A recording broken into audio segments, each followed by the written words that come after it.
We are back live on Sportsline here on News Channel 5 Plus. Phone lines are open, 737-7767. We want to hear from you tonight. Let's go to Brian again. Brian, let's see. Is it working this time? Hear me now? Hello, can you hear me? I can hear you now. Good. I'm in the sort of kitchen hallway thing, and I think the Titans are great. I've always been a big cheerleader for the Titans. Except for Mariota. Oh, yeah. Well, I think he's got weak ankles and bad legs. But anyway, we got those two monster running backs and good defense, except for them cornerbacks to stop. And then we got a weird offensive line. And then our linebackers are weird. But we got that Arapaho guy and that tight end. He's kind of wild. And so that should be enough, I think, unless we get somebody like, I don't know. I really like the Titans. I tell you, I'm really big fan of the Titans. You know that. Hold on just a second, Brian. You basically just described half the roster as weird or wild and said the quarterback has weak legs and weak ankles. Right. And you think that's a team that has the makings of being something really special. Well, we've had other strange things back in the Oakland Raiders. There was an alcoholic quarterback who woke up drunk in 1972 and won the Super Bowl. So, we've had a lot of weird things happen with them. I just think the Titans, there's something about them. I like them. I don't know what. I think it's always the defensive backs and more receivers and a good quarterback. That's all the Titans need, I think. I don't know. All right. Well, we will certainly see. This team has taken big strides in the last couple of years, but there's more to go. There's more to go for sure. You got anything else, Brian? Well, no. Well, they're definitely a good team. I think I'm not expressing myself correctly. I think they're a good team, and I've always had the same things that I've had problems with. That's me personally. But I'm not describing it. I think they're just a good team. Like Jacksonville's a good team. Sure. Look, they won 10 games this year. They won a playoff game this year. That means you're a good team. The question now is, can Mike Vrabel, as the new head coach, take them to that next level? They got to the playoffs this year. They won 9 games. That's beyond me. I'm not the expert. That's why I call and talk to you guys. All right. Well, do you have a question? Do you have anything else with that? Because I think we're in agreement. They're a good team. Yeah, you guys are really smart. Now, I don't agree that the quarterback has weak ankles, but right. I do agree that they're a solid team. All right, Brian, we appreciate the call. Let's move on and say hello to Edward. Edward, good evening. How you doing, neighbor? It's been a while since I talked to you. I'm doing great. Thanks for the call. Good to hear from you again. Well, you know what? The last time I talked to you, I was listening to some of your callers, and they were saying, the Titans are going to do this, and they ain't going to never amount to nothing and everything. And the only thing I said, I guess, on the negative aspect was they need to change head coach. Well, guess what? They've got him a real coach now. And I'm going to tell you what. I'm not going to say nothing bad about Mr. Bryan, but I think he's off his medicine. He needs to be watching these Titans. This is a playoff team in the making. And they made the playoffs, went to New England, but this team is going to be something that the NFL is going to wake up when they say, where did this team come from? And the only thing I want to say about this NFL controversy about these players kneeling, if they ought to be thankful for what they got. They ought to be thankful for where they're at, because only in America can you succeed like these NFL players have. And I think Roger Goodell needs to probably put his foot down on it, because it gives the NFL a black eye. And before I say goodbye, let's say the Eagles by 5. How about that one? Well, that would be a stunner. Before you go, though, Edward, I want to pick up on something you said. You said the Titans have a real coach now in Mike Vrabel. What makes you believe so strongly? What has Mike Vrabel done that makes you believe so strongly in that fact?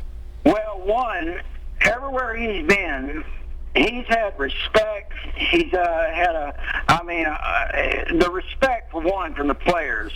And, this is how you can go back to the courses over the great coaches in the NFL.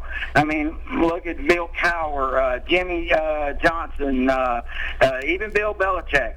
These guys commanded respect, and the players react to that respect, and that's the first round, the cornerstone of a great team in the making.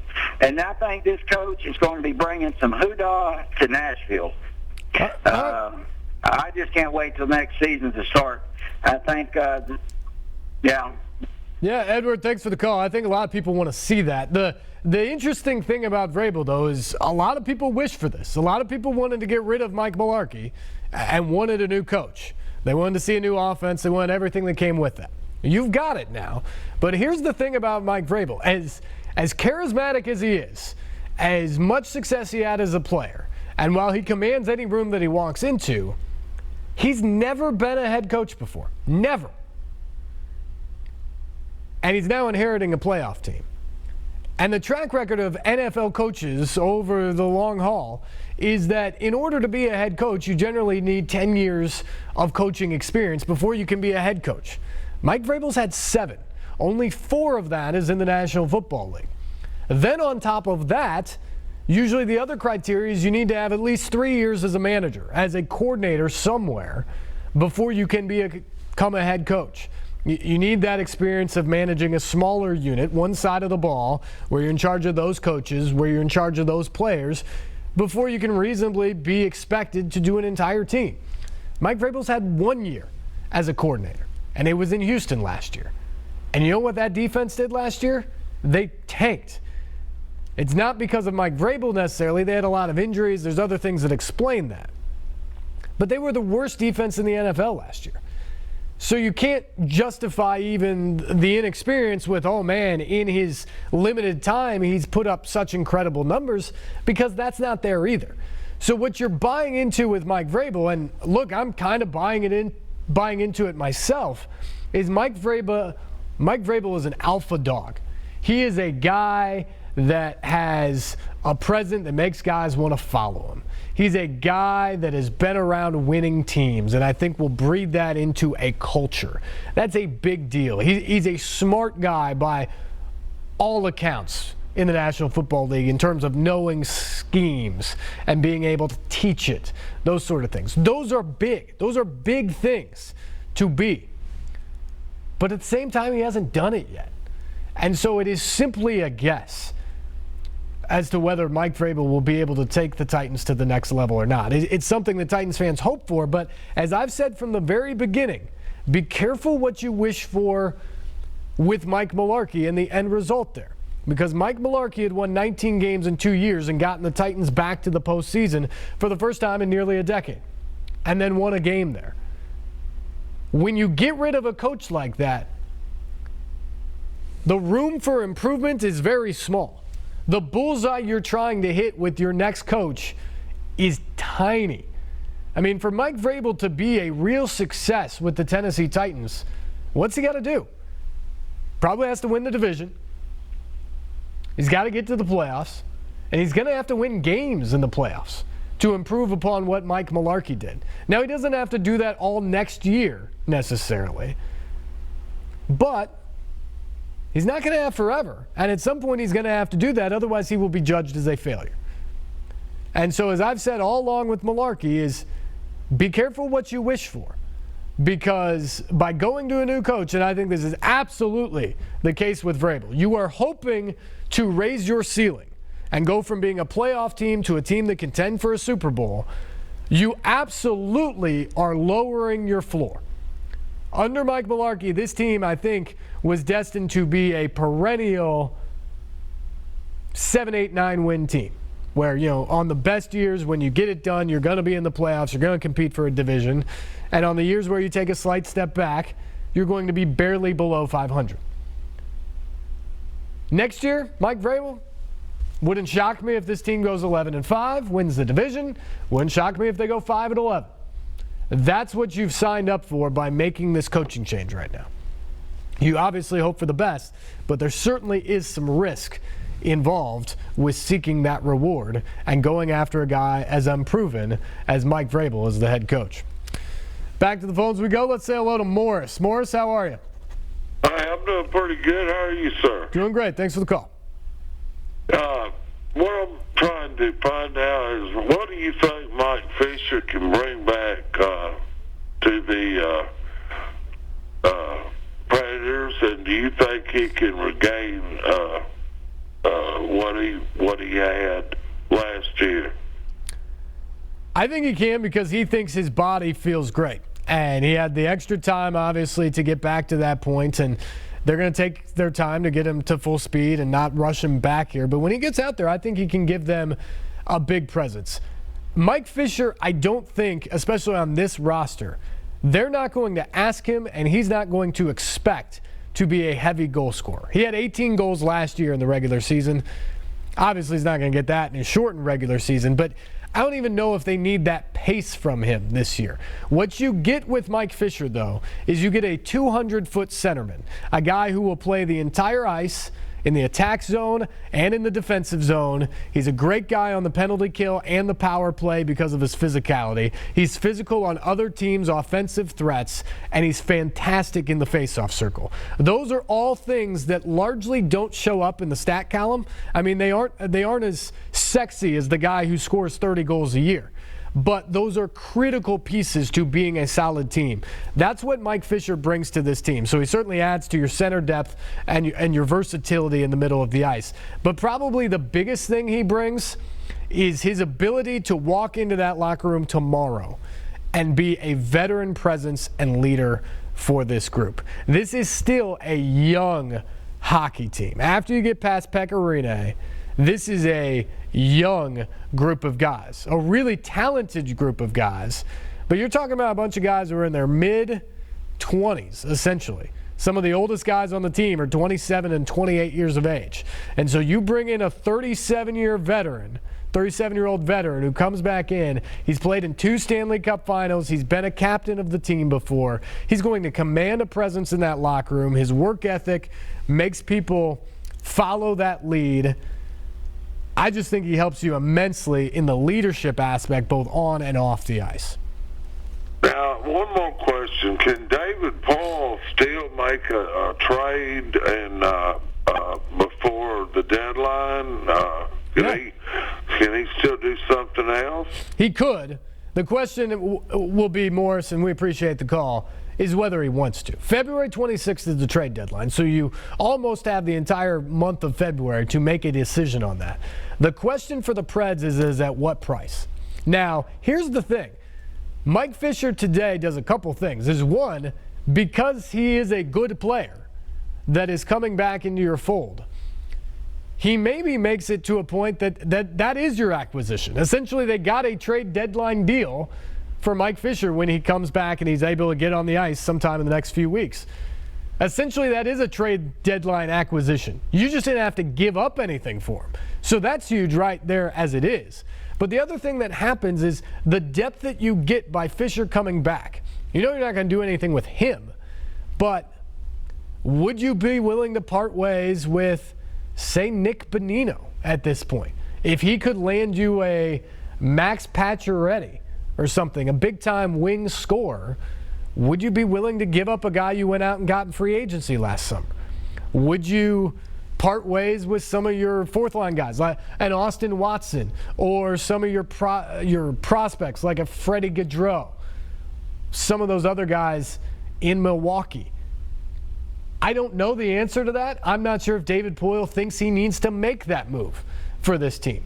But bringing Fisher back into the fold does 2 things. One, it gives you an addition without having to make a move. So maybe that is where you stop. And 2, it gives you more depth to allow you to think about different pieces. I mean, if you don't bring Fisher back, you can't even have the conversation about Bonino. And I'm not saying that they should do that or that they would even entertain it, but you can't entertain it if Fisher isn't coming back. But with Fisher back now, if you somehow think Bonino hasn't lived up to the expectations you want, you can now actually have that conversation between hockey ops people and say, hey, could we leverage this piece to go get a piece that helps us win more?